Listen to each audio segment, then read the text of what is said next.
Today we are in East Haven, Connecticut. We are at the Shoreline Trolley Museum, and we're going to be going on a trolley ride. We are inside the visitor center, and there's some information, and there's a little museum we're going to go and take a look at. It's a display.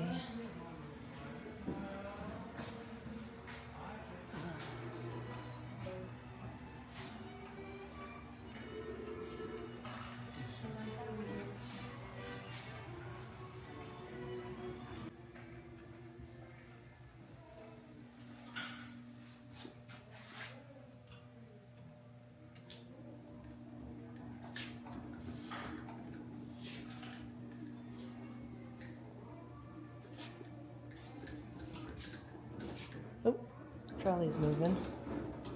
Oh, you gotta hold it on. Oh, you hold the button and you're turning the wheel.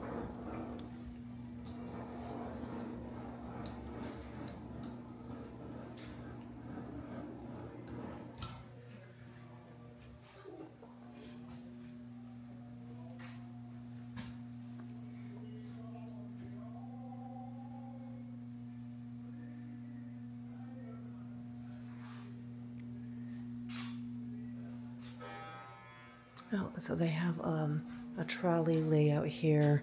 They say press the button to start the trolley. Oh, it's over there.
It says to look to your left. It's a little difficult to see because the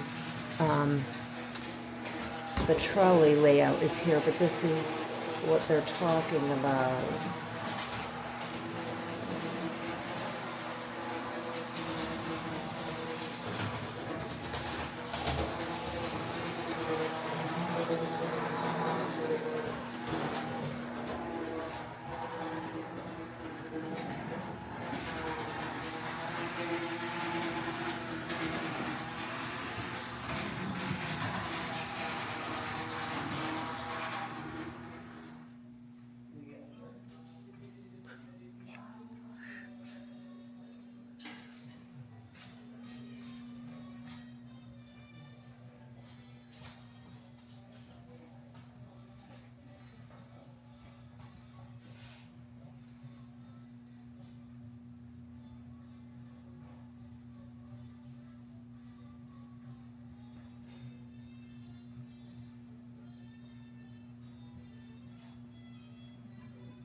We are getting ready to board our trolley. And we're gonna head down the tracks. And then, I don't know if you can see off in the distance, that's the Brandford Electric Railway. So we're gonna go past it, and then on the way back, I guess we get off and look around that. So this is pretty cool. The tracks, there's another trolley car, which doesn't look like goes anywhere.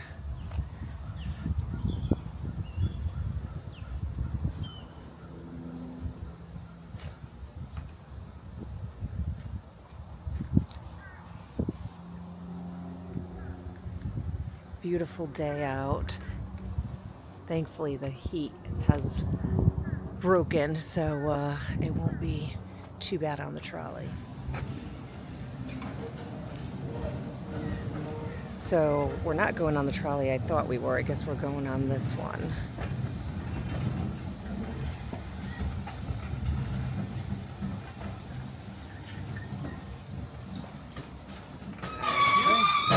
Okay, yes. Well, you tell me. Okay, I'm gonna go. Nice breeze, actually. It's so much nicer. So we'll turn our seats around, but you can see this is the front. He'll be driving.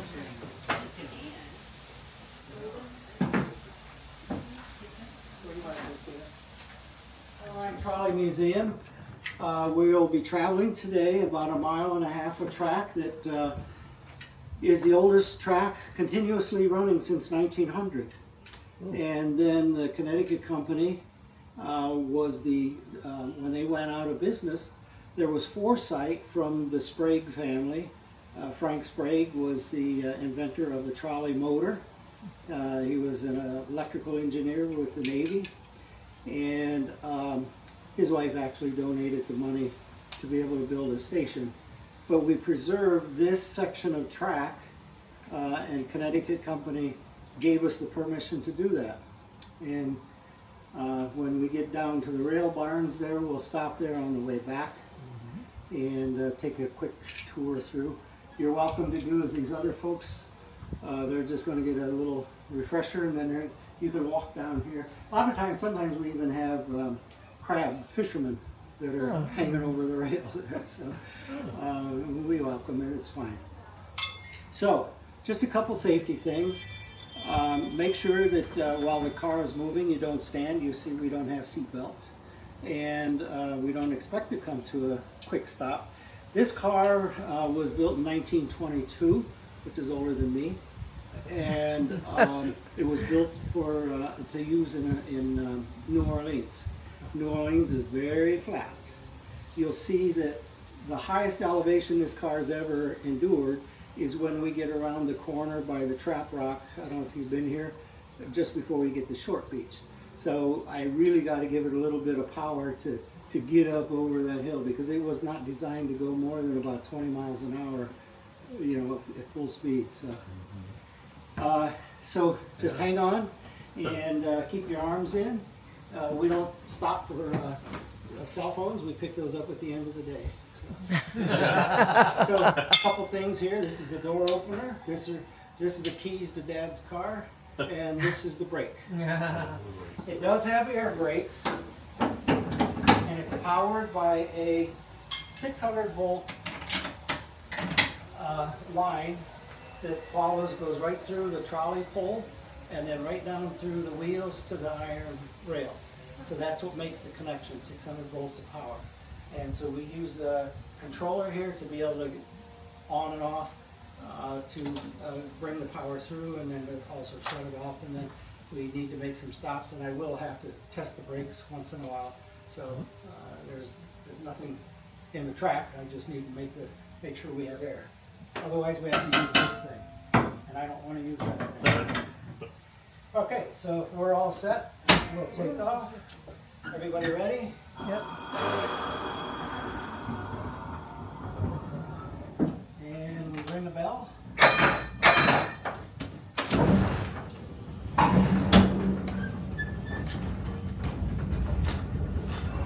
Brake check.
little bit of the Connecticut marshes.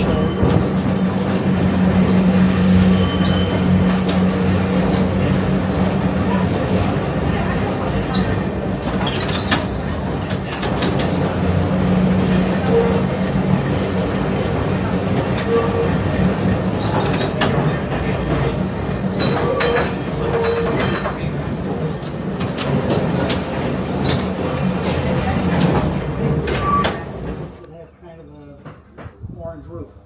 Then when we get up to the other corner, you'll Hawks see some out more on the on the nest in the pole.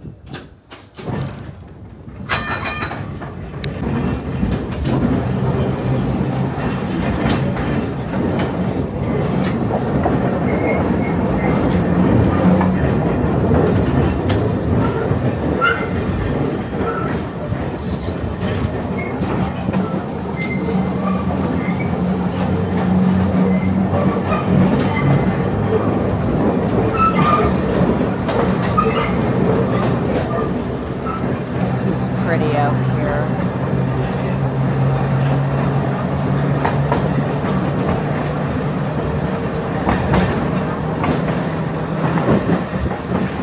Oh yeah, I see another nest out there.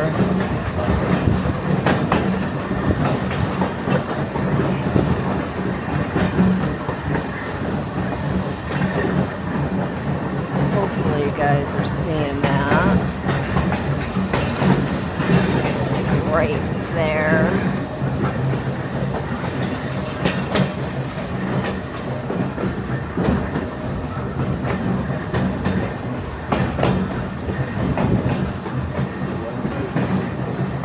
Looks like another one out on the other side.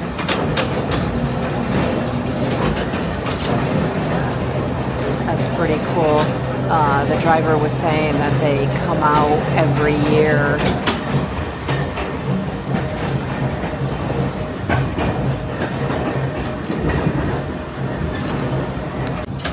So looks like this is the end, and then we'll just turn around and go back.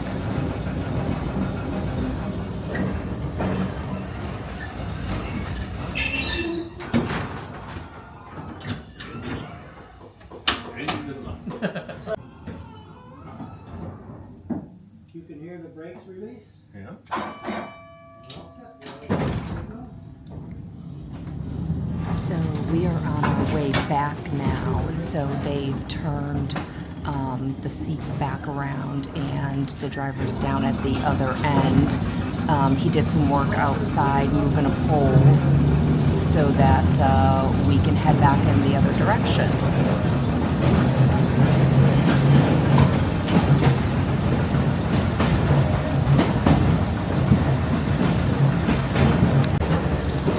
We are really cruising coming back the other way because it's kind of all downhill, he said, so you really get the movement of being on the trolley.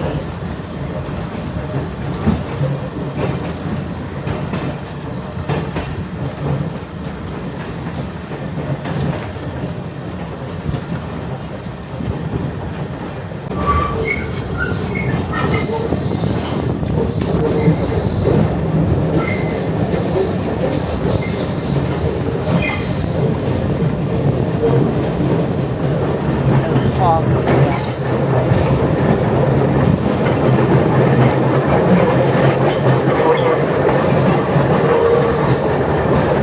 And a rail line that went underneath here. It was used for quartering from the trap rock that was up here on the hillside, about a half mile up. It had pink granite, and they were put in these little carts like this one you see on the left here, the little black cart. And it was taken down to the about a half mile around the corner here, and they were able to offload it onto barges. And the pink granite, of course, then was crushed. And as you see now, there's a hiker here. A lot of hikers use this trail now. It's one of the Connecticut historic hiking trails. They also hike along the line here, so we always have to pay attention. I won't stay here too long because it gets buggy this time of year. But it is said that some of the pulverized, crushed granite that was taken from here was used as a base around the Statue of Liberty. Oh. And it was a pink granite, a pink color. So we're able to cross through here and appreciate its history. So you'll see trolley lines like Connecticut Company. This one from Toronto had to have some means of clearing the snow off of the tracks. And then of course the city, to keep costs down, would say, well, you have to clear it from not only the tracks, but to the street, to the curbside. So that's what this wing is for here. They could configure it so that it would come out here and it would be able to plow whatever this threw out onto the sidewalk. This would clear it the rest of the way. So it was great for the cities because it cut down on what they had to maintain, and it was up to the car companies. Well, those of you who know of Jimmy's in Savin Rock and the Yale Bowl games, this car has 15 rows, and generally it was going to carry 4 passengers on each seat. Well, they would squeeze 6 in there. So you start doing the math, and then you have them hanging on the running board, so you could put 20 on each step. That's another 40, and 40 on the other side. So now you have a car that, like ours, is designed. It wasn't always the case. Yeah. So can you imagine? So we are squeezing in between cars here. It would almost be impossible to get the fares on there. So trolley companies, they had to absorb that loss. So little by little, we have volunteers. This is one of the cars that used to work at Lake Compounce, the amusement park here, the oldest amusement park in the country here in Connecticut. So we're walking in to see one of the subway cars that was underneath the World Trade Center when it collapsed. They were able to get through a tunnel in the station there at the World Trade Center, and by canoe, by boat, they were able to locate 2 cars of the 7 train. The others were crushed completely, like squashed like a can. This one and the second one was preserved. 473 was just preserved because they were parked under a steel arch, of which we have several, I think about 20 sections of it here along the tracks as we came in. Eventually, I think we want to incorporate that as part of but as you see, this is exactly preserved as it was that day. Everything from the floor down was rusted out because of the water that was put onto the buildings, and then also I think a lot of it was the foundation had cracked, and some of the Hudson River was coming in. So between salt water and all those buildings on Manhattan they have sump pumps. Because just like your basin, the Hudson River just wants to come in. But we tried to put outside there what it would have looked like coming into the Trade Center station. There was even, someone had done a crossword puzzle in the New York Times, and it was tucked in between one of the seats. We do have that memorabilia and have kept that. So we just walked out of the subway car that was under the World Trade Center when it fell, and I didn't want to talk while the gentleman was talking, but that car is a car that would travel from Hoboken and wait there for the day until people left to go home from work, and that's why that car was still there. We have to repair the tracks and the rails and so forth. The rails are English gauge. They're 48 inches, 4 feet, 8 inches and a half. So that's the width of it, and because a lot of the early designers of trolleys in the United States came from England, that was just the gauge that was adopted by all of the train companies. So if Amtrak came through here, it could probably run on this. They'd probably sink in here, but wait a time, a lot of people know about it, and they pay attention and flying through here. But it does go through a guy's farm up there too. I don't know if you heard the The chickens were just yeah, I got guinea hens that come across the tracks once in a while. That's funny. So he just put the pole on in the back, and he's taking it off in what is now the front because it will be charged from the back to push it forward.